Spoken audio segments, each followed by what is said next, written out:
Well, it's that time of the year again, Samsung Galaxy Unpacked. If you're talking about flagships, I think it's all packed in this neat little box which comes with my name on it. So that's a very inviting offer.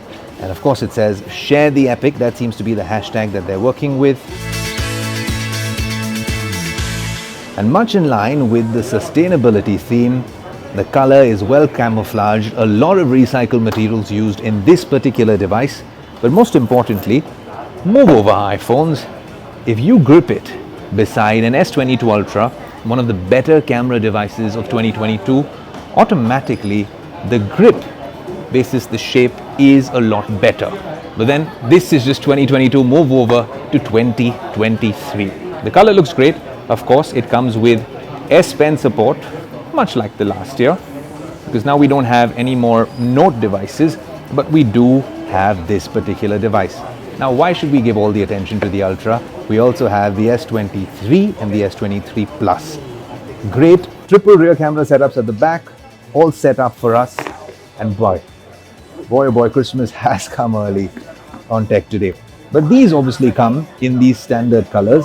This one also comes with a Snapdragon 8 Gen 2 customized chipset. Now, what does that mean? It means improved performance, and most importantly, something we haven't seen on other Snapdragon 8 Gen 2 phones happens to be ray tracing, something which was announced in Hawaii when you were tuned in to Tech Today. Ray tracing is coming to the Samsung Galaxy S23 Ultra. And there's also a big focus on gaming with this particular device. Also, it has better cooling tech than before, which means maybe 20 to 22% better battery life. And the camera being a key focus on this device, because that, in the flagship segment, to take on a phone like this, you need an ultra amazing camera. And that's what the S23 Ultra promises, a much improved camera setup.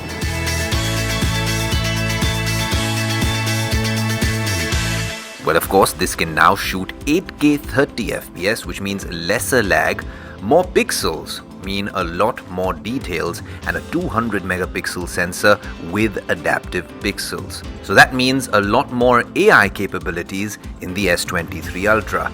Most importantly though, the front camera now comes with HDR and 60% faster dual pixel autofocus. Well, let's hope that means better low light portraits. Just to have a quick look at the camera, and we're doing a nice little selfie. And what we want to do is go against the light and let's see how the phone performs. It's done a fairly decent job with its HDR, actually managing to block out all the bright light behind me. And I think there's going to be a lot more extensive testing that we need to do on Tech Today with this device. Well, let's talk pricing. The Samsung Galaxy S23 Ultra starts at 1,25,000 rupees, and the top-end 1TB variant can set you back by nearly 1,55,000 rupees. Samsung's very own Galaxy Z Fold 4 costs about just that much. So the real question is, has Samsung gotten it right with pricing? And of course, let the infighting begin.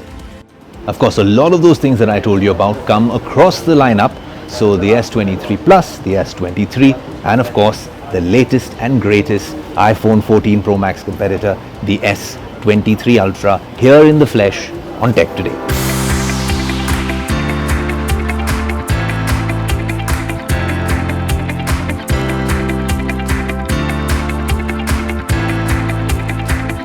If I had to pick one keyword for 2023, it would be ecosystem. And yes, we're used to the Apple ecosystem of things, and other tech brands are building on it in several ways. But with the plethora and the diverse sort of devices that Samsung has in their ecosystem, let me give you a little bit of a walkthrough in terms of what they've been planning. Here we have the all-new Galaxy Book 3 Ultra, the latest and greatest flagship in the Samsung line. Then the Tab S8 Ultra, brilliant display, fantastic tablet to use. And then, of course, on the IoT side, the S23 Ultra, then the Watch 5 Pro, which we've reviewed on the show, and the Buds 2 Pro. Now, if you were to connect all of these in a Samsung ecosystem, how would that make your life a lot easier and give you seamless connectivity? Let me show you.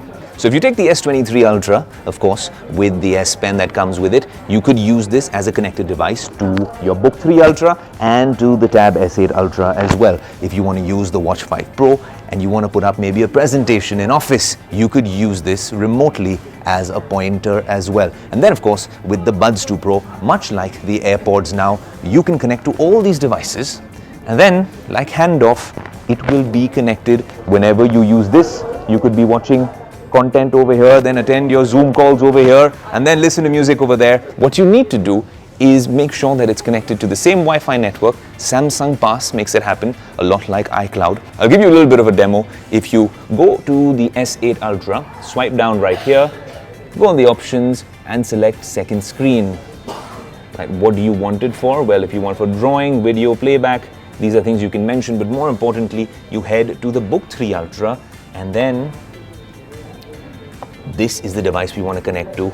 In a matter of seconds, just like that, the two are connected. Now, if you open something over here